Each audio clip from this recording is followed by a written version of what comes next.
Muy buenos días a todos. Mi nombre es Manasés Hernández y el día de hoy vamos a hablar de enfermedad pulmonar congénita. Vamos a hablar un poco de la anatomía, de generalidades, el protocolo de tomografía y las patologías más frecuentes.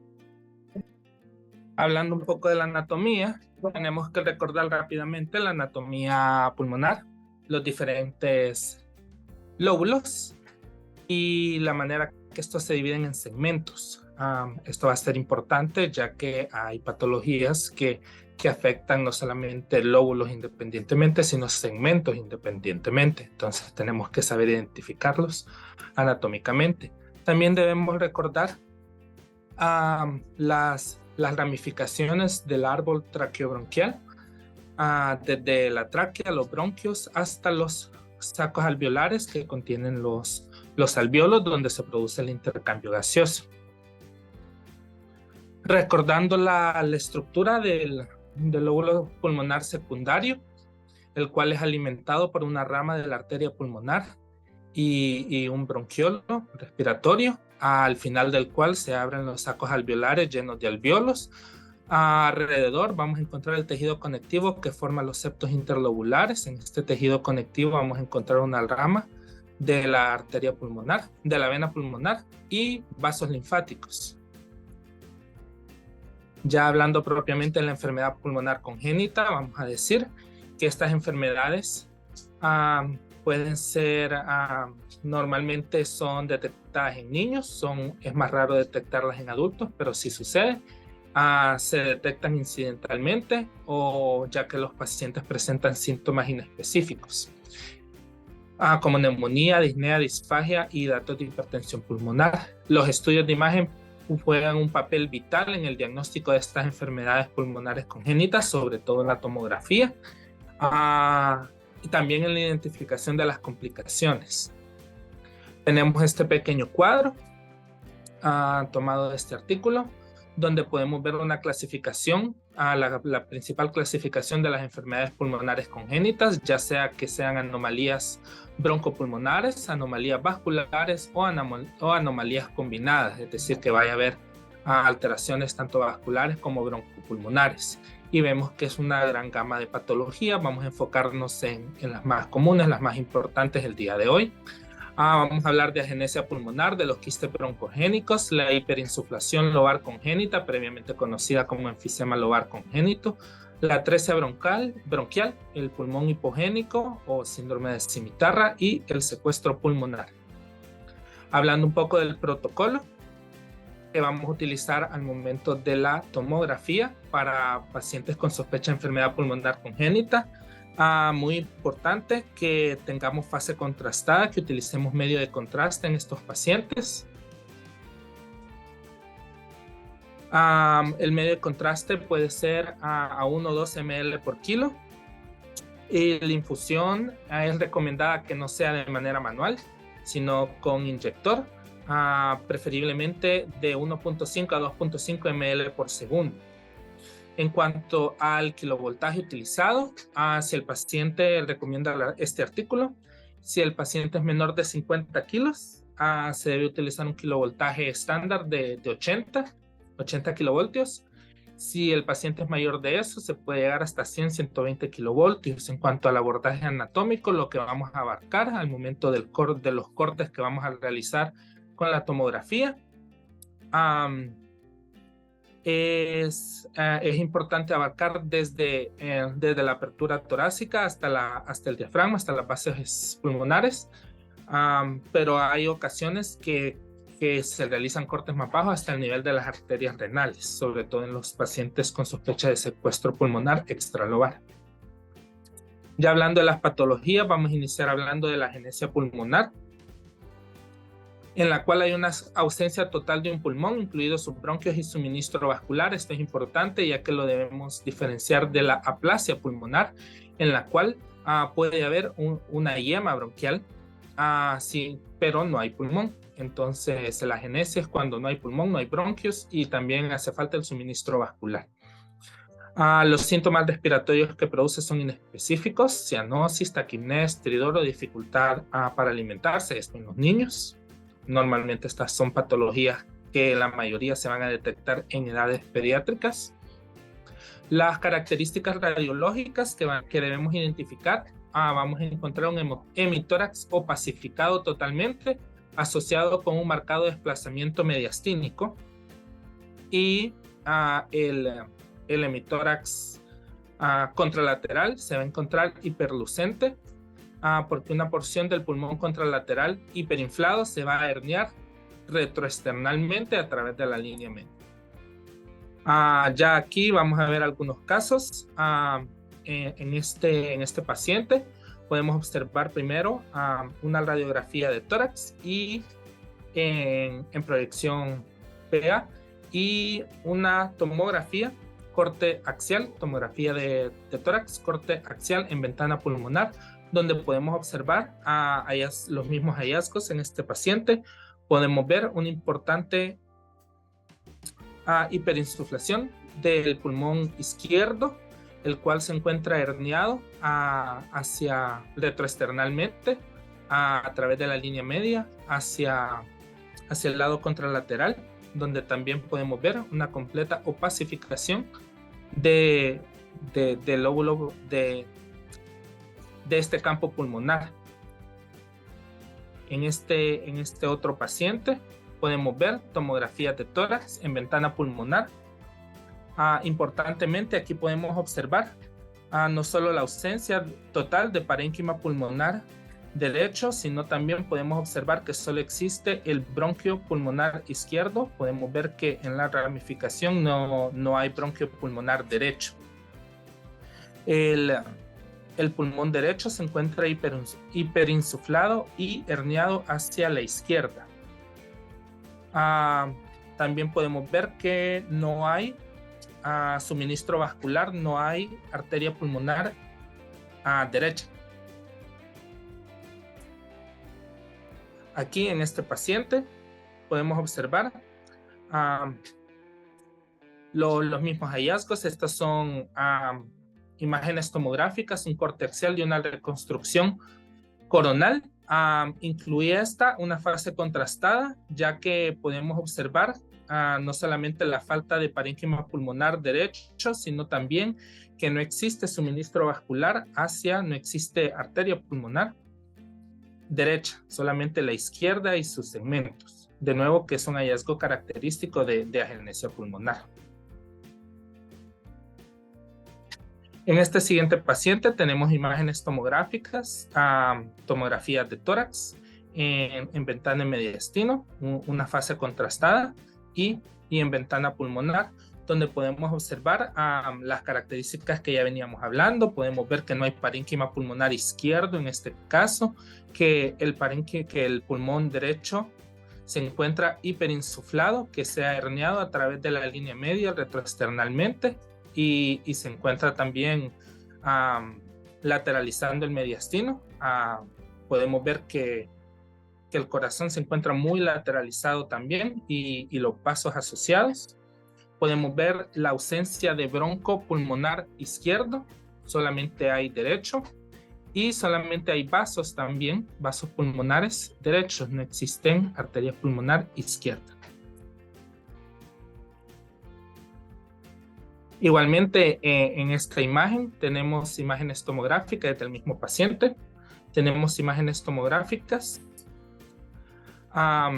en reconstrucciones coronales, en ventana mediastino, una fase contrastada, y en ventana pulmonar, donde podemos ver esta característica de nuevo de la agenesia pulmonar, en la cual solo existe el bronquio del lado derecho, ya que es el único pulmón que existe, el parénquima pulmonar derecho. Podemos ver que no existe bronquio pulmonar izquierdo, y tampoco existen arterias pulmonares izquierdas, solamente derechas, que es la característica. En cuanto a la siguiente patología, tenemos los quistes broncogénicos, los cuales son lesiones del desarrollo que resultan de una gemación anormal o una ramificación anormal del árbol traqueobronquial. Se pueden dar en cualquier segmento que veníamos recordando de las vías aéreas traqueobronquiales. El diagnóstico definitivo del quiste broncogénico se realiza histopatológicamente, identificando el epitelio respiratorio presente que recubre el quiste. La mayoría de los quistes broncogénicos son subcarinales, se encuentran sobre todo en región paratraqueal derecha. Tienden a ser asintomáticos, aunque pueden ser de importante tamaño, en cuyo caso van a producir efectos de masa. Tienden a ser lesiones solitarias, redondas o ovoideas, bien circunscritas, con atenuación a niveles de atenuación de líquido. En tomografía entre 0,20 unidades Hounsfield. Con la aplicación del contraste intravenoso en la tomografía vamos a observar que son de pared delgada, que tiende a no realzar con la administración del medio de contraste o solo realza mínimamente. Recordando el epitelio respiratorio pseudoestratificado cilíndrico ciliado, el cual se va a encontrar recubriendo las paredes del quiste. Continuando, tenemos unas imágenes radiográficas, unas radiografías de tórax en proyección PA y lateral, donde podemos observar una imagen radiopaca ovoidea circunscrita de bordes bien definidos. En la proyección lateral la podemos ubicar posterior al corazón, que parece estar o depender de mediastino medio en este caso. Posteriormente tenemos estas imágenes de tomografía. Podemos observarlas en corte axial a las tres, una fase simple en ventana mediastino, una fase simple en ventana pulmonar y también agregué una fase contrastada donde podemos observar de nuevo del mismo paciente que ya observábamos una lesión que parece depender de mediastino medio, bien circunscrita. Se encuentra en el margen posterior del corazón, tiene cierta extensión al mediastino. La aplicación del medio de contraste no tiene componentes sólidos ni de pared que realcen a la aplicación del medio de contraste. La densidad es característicamente de líquido en unidades Hounsfield. Todas estas son características típicas de los quistes broncogénicos. A continuación tenemos una imagen de radiografía y una imagen tomográfica del mismo paciente, donde podemos observar primero en la radiografía una proyección PA, una masa pulmonar de importante tamaño que se encuentra sobre todo en el hemicampo, en el hemipulmón derecho. Característicamente podemos ver que tiene ciertas densidades cálcicas a su alrededor en su pared que parece haberse calcificado. Este mismo paciente se le realizó una tomografía de tórax. Aquí podemos ver una fase simple corte axial en ventana mediastina, donde podemos observar una estructura quística sin componentes sólidos internos, con atenuación líquido de pared delgada, y podemos observar que hay ciertas calcificaciones en la pared. Este también es un quiste broncogénico. Luego vamos a examinar este paciente, que son imágenes radiográficas en proyección PA y proyección lateral, donde también vamos a observar una pequeña lesión. La podemos observar detrás del corazón, se observa un poco mejor en la proyección lateral. Este mismo paciente se le realizó tomografía de tórax, donde podemos observar en estos cortes axiales, ventana mediastino y ventana pulmonar, la misma lesión que ya veníamos hablando, en campo pulmonar izquierdo, posterior al corazón,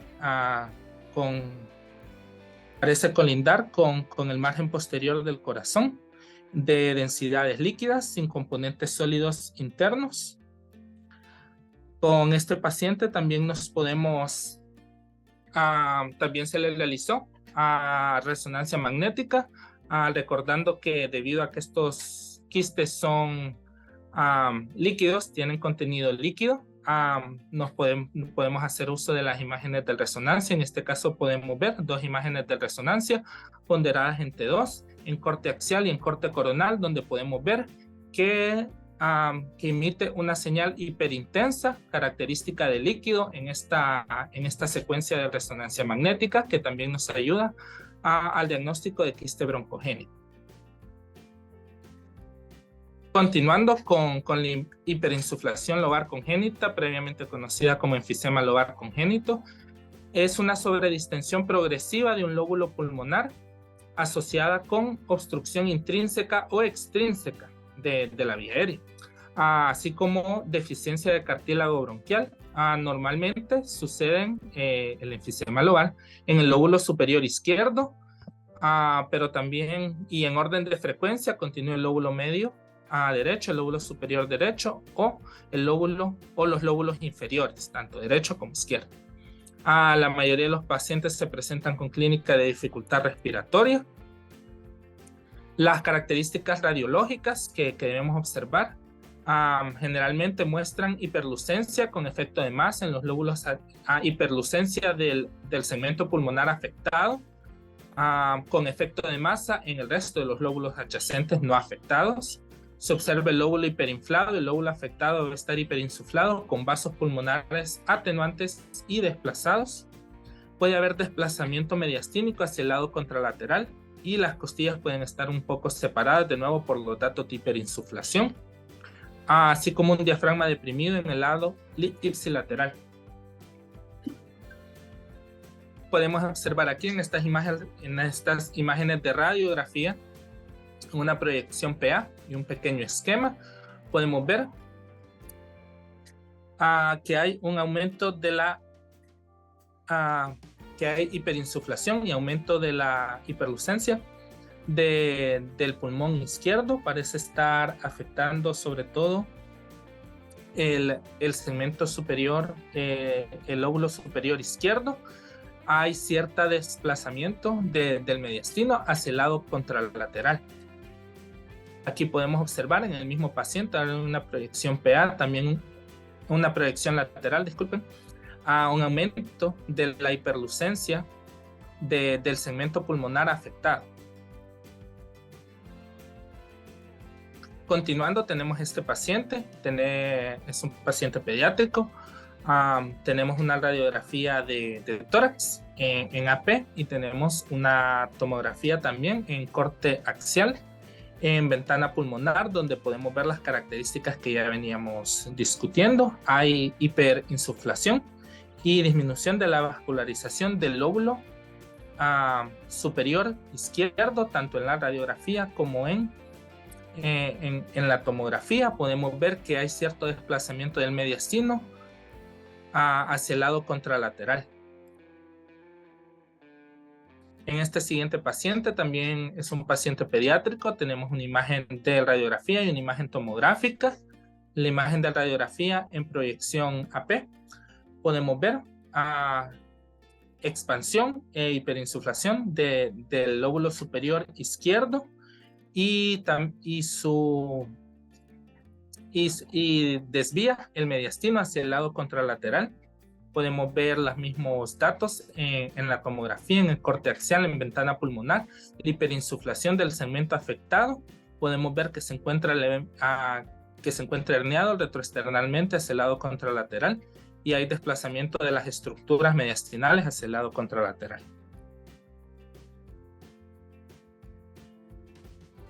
En estas siguientes imágenes tenemos 3 imágenes tomográficas, todas del mismo paciente. En ventana pulmonar las 3, un corte axial y las reconstrucciones coronales y sagitales, donde vamos a observar la hiperinsuflación. En este caso afecta el lóbulo medio del pulmón derecho, lóbulo medio y superior del pulmón derecho. El segmento hiperinsuflado se encuentra con disminución en la atenuación de los vasos pulmonares. Podemos ver importante desviación del mediastino hacia el lado contralateral y que se encuentra herniado hacia el lado contralateral, hacia la izquierda. Continuando, tenemos la atresia bronquial.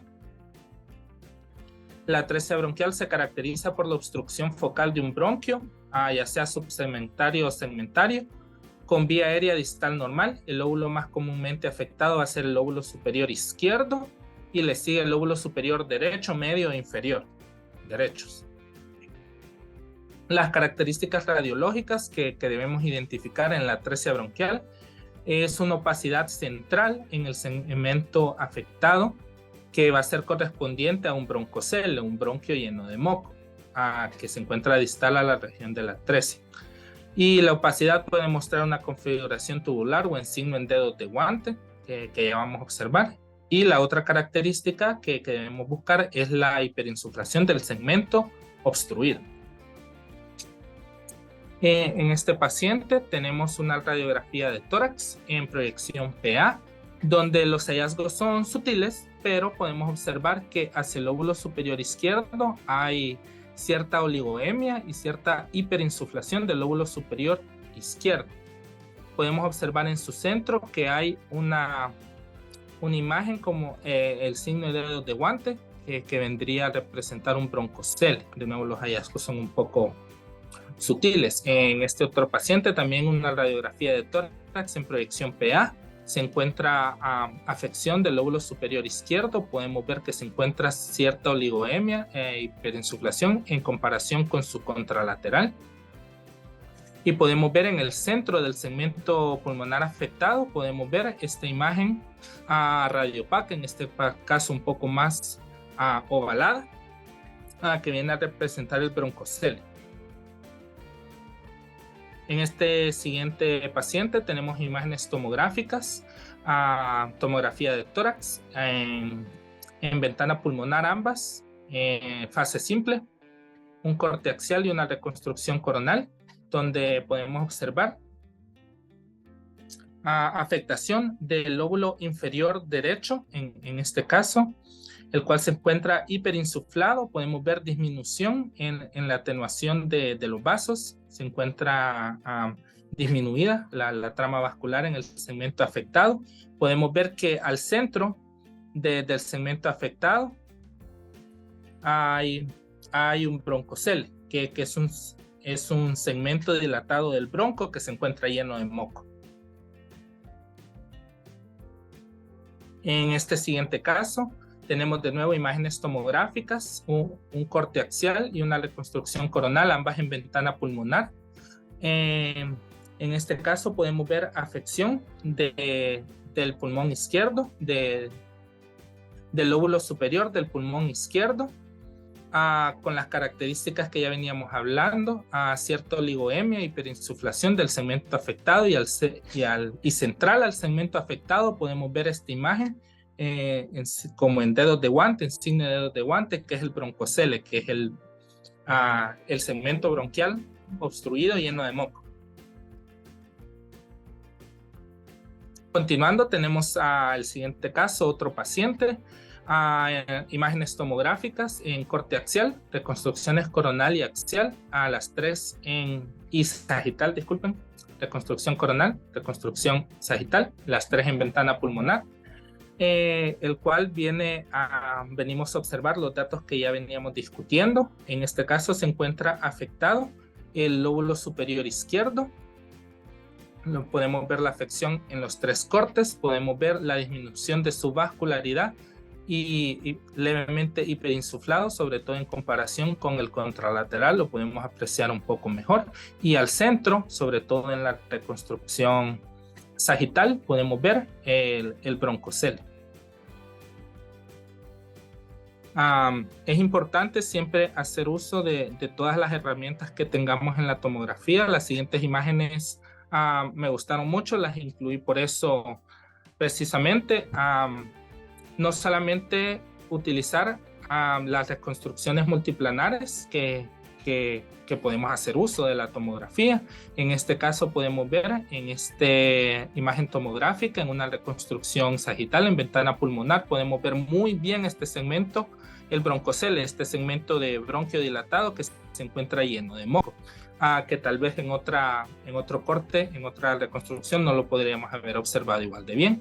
Y también agregué estas imágenes, de nuevo para recordar que siempre tenemos que hacer uso de todo lo que esté a nuestra disposición. En este caso tenemos imagen tomográfica en una reconstrucción coronal en ventana pulmonar, en este caso una proyección de mínima intensidad, que es una herramienta que podemos utilizar en las estaciones, la cual nos ayuda a ver muy bien el segmento hiperinsuflado, el atrapamiento aéreo en el segmento hiperinsuflado. Y también tenemos una proyección de máxima intensidad en esta imagen tomográfica en ventana pulmonar, en corte axial. La proyección de máxima intensidad nos va a ayudar a ver sobre todo los vasos sanguíneos, en este caso la oligoemia que afecta el segmento afectado. Aquí también podemos ver el broncocele. Lo podemos ver bastante bien utilizando estas herramientas. Los hallazgos a veces de estas patologías son un poco sutiles. Para las clases siempre elegimos las imágenes más características, más representativas, pero no siempre se miran así de bien. Entonces es importante hacer uso de todas estas herramientas. Continuando, tenemos el pulmón hipogénico, el síndrome venulobar pulmonar congénito o síndrome de la cimitarra, que casi siempre afecta al pulmón derecho. Tiene varias características. El síndrome de la cimitarra es un síndrome, entonces conlleva varias características, varias patologías o enfermedades. Tiene una apariencia, se caracteriza por el retorno venoso anómalo parcial, que tiene una apariencia similar a una cimitarra, ya vamos a observar. También se puede acompañar de dextroversión cardíaca, hipoplasia del pulmón derecho y arteria pulmonar derecha, y el suministro arterial sistémico anómalo al pulmón derecho normalmente se va a encontrar suministrado por la arteria aorta, ya sea torácica o abdominal. En este pequeño esquema podemos observar las características que podemos encontrar en esta patología, desde una hipoplasia del pulmón derecho, hipoplasia de la arteria pulmonar derecha. Podemos encontrar un suministro arterial anómalo hacia el pulmón derecho, que puede venir del tronco celíaco, de la arteria aorta, ya sea abdominal o torácica. Característicamente, y lo que nos va a dar esa imagen de la cimitarra, esta es una cimitarra, va a ser esta vena pulmonar derecha anómala, que es la característica, es una patología de retorno venoso pulmonar anómalo parcial, en la cual la vena pulmonar derecha característicamente va a drenar en la vena cava inferior. Las características de nuevo son las que ya discutimos: un pulmón derecho hipoplástico pequeño, hiperlúcido, puede haber dextroversión cardíaca, desplazamiento del mediastino hacia la derecha, esto por una hiperinsuflación compensatoria del pulmón izquierdo del lado contralateral, y la vena anómala curvilínea con apariencia de cimitarra.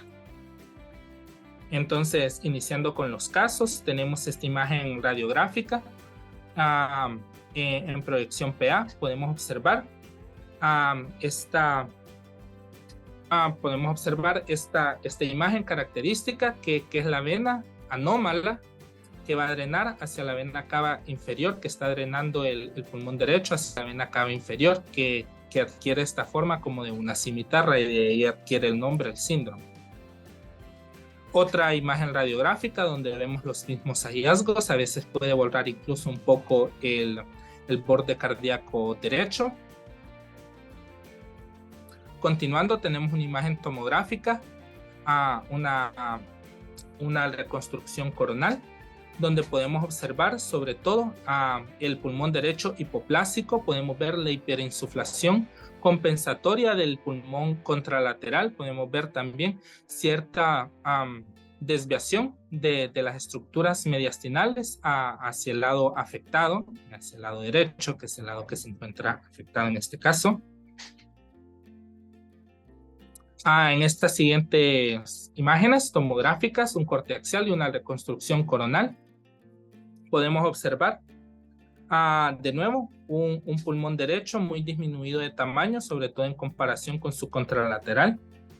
El desplazamiento del mediastino hacia el lado afectado, hacia el lado derecho, Y podemos ver, sobre todo en esta reconstrucción coronal, se ve bastante bien a la vena anómala que está drenando, la vena pulmonar anómala que drena el pulmón derecho hacia la vena cava inferior. Aquí la podemos observar muy bien. Con el siguiente caso tenemos de nuevo imágenes tomográficas, fase simple, reconstrucción coronal, una ventana en mediastino y una ventana pulmonar, donde podemos observar de nuevo la disminución de volumen del pulmón derecho en comparación con el contralateral. Podemos observar de nuevo la presencia de la vena pulmonar anómala que drena el pulmón derecho hacia la vena cava inferior. Lo podemos ver en ambas reconstrucciones, que le da esa apariencia como de cimitarra. En esta imagen de resonancia magnética ponderada en T2 también podemos observar bastante bien este retorno venoso anómalo parcial que caracteriza el síndrome. Continuando con el secuestro pulmonar. El secuestro pulmonar es una anomalía que se presenta con tejido pulmonar displásico no funcional. Es un tejido no funcional displásico, es decir, que no es normal. No está relacionado con el árbol tráqueo-bronquial normal y se suministra a partir de la circulación sistémica. Ahora, hay dos tipos de secuestros pulmonares, intralobares o extralobares, pero tienen características que los diferencian, pero también características similares. Lo que es igual para ambos es que no están relacionados con el árbol tráqueo-bronquial y ambos se suministran a partir de la circulación sistémica. Aquí podemos ver un pequeño esquema donde vemos algunas de las características principales de esta patología. Disculpen. La principal, hacemos la diferencia entre intralobar y extralobar en base al patrón de drenaje venoso del segmento secuestrado y su cobertura por la pleura. Los secuestros intralobares, que es esta imagen que tenemos aquí, son los más frecuentes. No tienen su propia pleura, sino que comparten pleura con el resto del pulmón, como podemos observar aquí. Y generalmente estos secuestros drenan a través del sistema venoso pulmonar. Reciben suministro arterial sistémico, pero drenan a través del sistema venoso pulmonar. En cuanto a los secuestros extralobares, estos drenan a través del sistema venoso sistémico. Entonces reciben suministro arterial sistémico y drenaje venoso sistémico.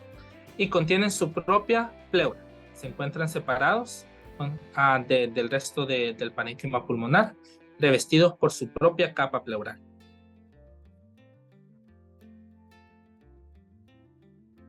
Continuando, de nuevo las características que ya mencionamos, los extralobares tienen su propia pleura, drenan en la circulación venosa sistémica, muestran asociación hasta con 60% de otras anomalías congénitas y se detectan más en la infancia. En cuanto a los secuestros pulmonares intralobares, son anomalías que se pueden ver en la edad adulta, por lo general drenan en el sistema venoso pulmonar ipsilateral y no tienen su propia pleura, sino comparten pleura con el parénquima pulmonar adyacente.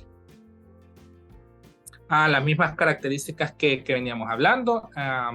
El secuestro afecta preferentemente a los lóbulos inferiores de ambos pulmones. El 60% de los secuestros intralobares, que de nuevo son los más comunes, afectan al lóbulo inferior izquierdo y el 40% al lóbulo inferior derecho. Ahora con los casos tenemos esta imagen radiográfica, una radiografía de tórax en AP, en un paciente pediátrico, donde podemos observar hacia el lóbulo inferior, hacia el lóbulo medio derecho, mejor dicho, una opacidad mal definida adyacente al borde cardíaco derecho. No tiene signo de la silueta, podemos ver bastante bien el borde cardíaco derecho, lo cual lo situaría más o menos en el lóbulo inferior derecho. En esta siguiente imagen radiográfica tenemos una radiografía de tórax, proyección PA, donde podemos observar ahora hacia el lóbulo inferior izquierdo una imagen radiopaca, ovoidea, de bordes bien definidos.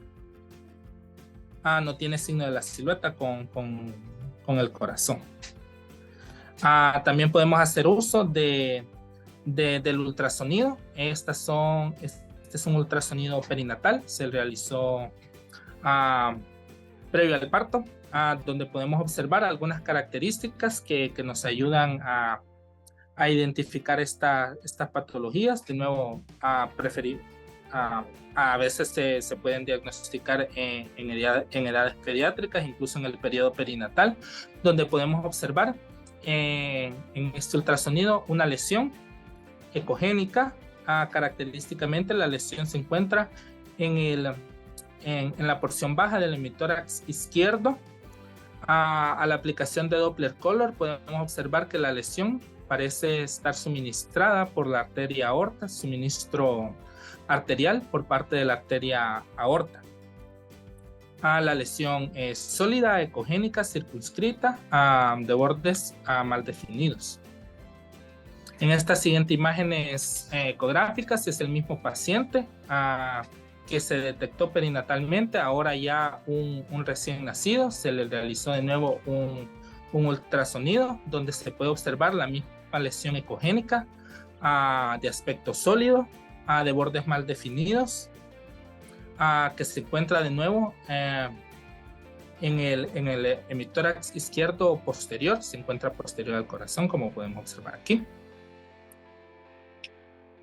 En este siguiente caso tenemos imágenes tomográficas en un corte axial y una reconstrucción coronal, donde podemos observar una fase contrastada, donde podemos observar algunas de las características importantes de esta patología. Podemos observar hacia el lóbulo inferior izquierdo, podemos observar una masa que parece estar suministrada por una arteria que deriva de la arteria aorta. Se encuentra en el lóbulo inferior izquierdo. En el siguiente caso tenemos imágenes tomográficas, corte axial, ambas, ventana de mediastino y ventana pulmonar. De nuevo una fase contrastada podemos observar aquí, en el cual podemos observar esta lesión o esta masa en el lóbulo inferior derecho, en este caso, que como un consolidado, el cual recibe una arteria, suministra de la arteria torácica. Igualmente aquí en la ventana pulmonar podemos ver esta lesión, la cual es de predominio sólido, pero tiene ciertos datos también de degeneración quística en su interior, lo cual puede suceder con los consolidados. En el siguiente caso tenemos imágenes tomográficas en corte axial, ventana en mediastino en fase simple y una ventana pulmonar, donde podemos observar hacia lóbulo inferior izquierdo una masa. Está de mayor tamaño, de bordes más irregulares. Podemos observar ciertas calcificaciones hacia los bordes de la lesión. Tiene densidad de tejidos blandos, aproximadamente 26 unidades Hounsfield. No hay pleura visceral alrededor de la masa. A la aplicación del medio de contraste, como podemos observar aquí, no realza, o tal vez tiene un realce mínimo leve a la aplicación del medio de contraste, pero sí vemos que se encuentra suministrada por la vasculatura sistémica, por la arteria aorta. Y podemos ver en esta reconstrucción sagital que se encuentra drenada por el sistema venoso pulmonar ipsilateral. Esa es la clase que tenía preparada para hoy. Muchas gracias a todos por su atención. Y esta es la bibliografía. Gracias.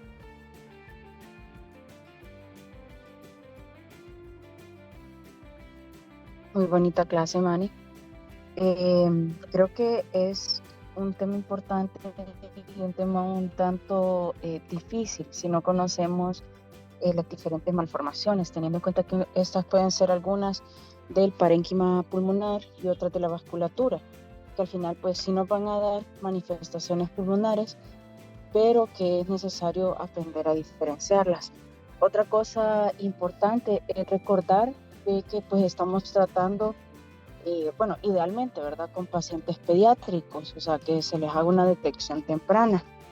Y es importante tener en cuenta que si bien es cierto, la tomografía es la modalidad de elección, hay que tratar de radiar lo menos posible a estos pacientes. Incluso hay tablas específicas donde se modifica el minialperaje y se pone un límite en cuanto al kilovoltaje empleado al utilizar la tomografía para disminuir la dosis de radiación, ¿verdad?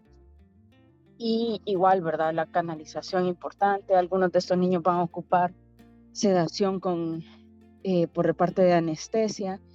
Entonces, son varios factores técnicos que nos pueden dificultar la adecuada adquisición de las imágenes para poder así hacer un buen diagnóstico. Entonces, hay que tener eso en cuenta desde el momento en que se nos presenta el paciente.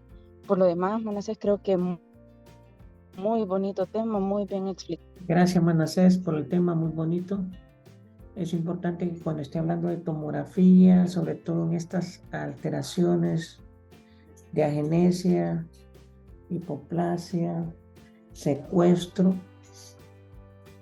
y la evaluación multiplanar es fundamental, ya que en muchas ocasiones es bastante, pero bastante difícil diferenciar unas de otras. Si bien es cierto tener todos los parámetros tomográficos, pero en algunas ocasiones estos pacientes vienen con patología sobreagregada, sobreinfección, etcétera, que hace todavía mucho más complicado la evaluación. Es importante los parámetros técnicos, el tiempo de adquisición y la cantidad de medio de contraste que se introduce para tener un buen estudio y un buen diagnóstico. Entonces siempre es importante estar pendiente de valorar el procesamiento del estudio, la realización del mismo para que uno pueda tener un buen criterio. Por lo demás, lo felicito, muy bonito tema. Bueno, si no lo hay, entonces concluiríamos con la clase del día de hoy. Gracias, doctor. Gracias, doctor.